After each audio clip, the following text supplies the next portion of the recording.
Hi there, it's English with Rick, and I'm Rick. There are two ways that you can check out the English with Rick podcast. One of them is free, and you can see those podcasts in places like this or hear them in places like this because you can get audio or video podcasts at YouTube, Spotify, Amazon, Apple Podcasts, lots of different places. They're all over the place for free. If you want to support me making these podcasts, go to patreon.com. There you can subscribe to my channel, and for $5 a month you'll get transcripts, more lessons, longer lessons. You'll get handouts with summaries of the main points of a lesson, and you can suggest topics for future lessons here at English with Rick. This lesson is about the difference between the n and ng sounds, and it's difficult to hear the difference between those two sounds. It's difficult to make the difference between those two sounds when you're vocalizing them, but it's really helpful to speak more clearly in English and more like a native if you can make a difference in the way you pronounce those two different sounds. Sometimes it helps to hear those sounds at the end of a word. So if I said sin and sing, sometimes it's easier to hear the difference between the N sound in the word like that. The first word, sin, has the N sound, and sing has the N sound. Sin and sing. Can you hear the difference? If you can, great. If you can't, maybe by the end of this lesson you will, or maybe you'll be closer to being able to hear and say the difference between these two sounds. To make the n sound, push your tongue forward to the spot where the backs of your front teeth and the roof of your mouth meet. So your tongue hits right in there somewhere. N. It's a voiced sound, meaning it's continuous. It's a sound that comes from your throat, or your throat is involved in making the sound.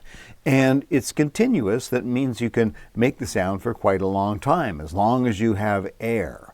It also, this sound, the n sound, moves slightly more air through your mouth than the ng sound does.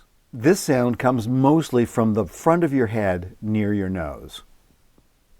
Your mouth is barely open when you make the n sound. Your cheeks and jaw are generally tense when you make this sound as well. Mm.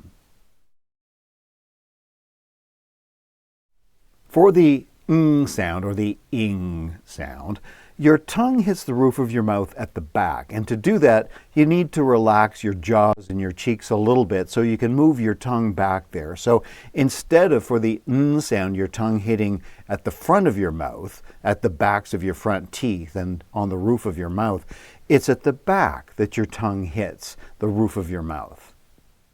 The ng sound is a voiced sound, just like the n sound, but a little less air is moving through your mouth when you make this sound. The ng sound generally comes from the middle of your head up near your nose. It can be helpful if you open your mouth just slightly more for the ng sound than you do for the n sound. When you're making this sound, relax your cheeks and your jaw. The n and ng sounds, or n and ing sounds, are very, very similar. But it can be helpful if you practice making these sounds where those sounds are at the end of a word. So I'm going to give you some words, word pairs, and the first word will have the n sound in it. The second word will have the ng or ing sound in it. So try repeating these words after me. I'll give you time after saying each word for you to practice pronouncing it too. Say band.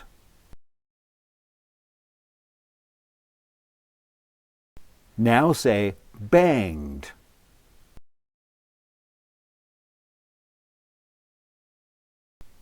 Win.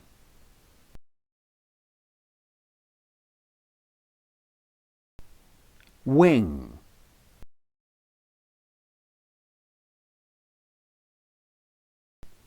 Lawn.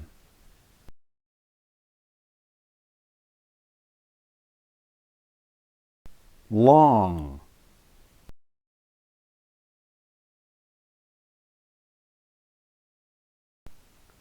Done.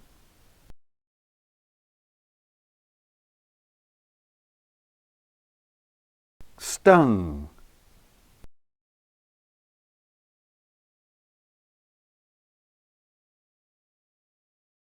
Ran.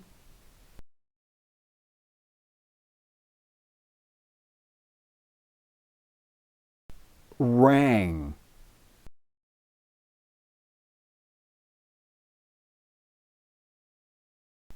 Ton.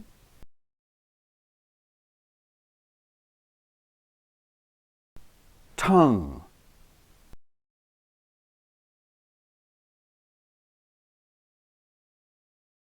I hope you enjoyed this lesson about making these two sounds differently, the n and the ing sounds. I hope you can hear the difference between the two sounds and that when you make these sounds, others can hear the difference in the way you pronounce them. See you next time.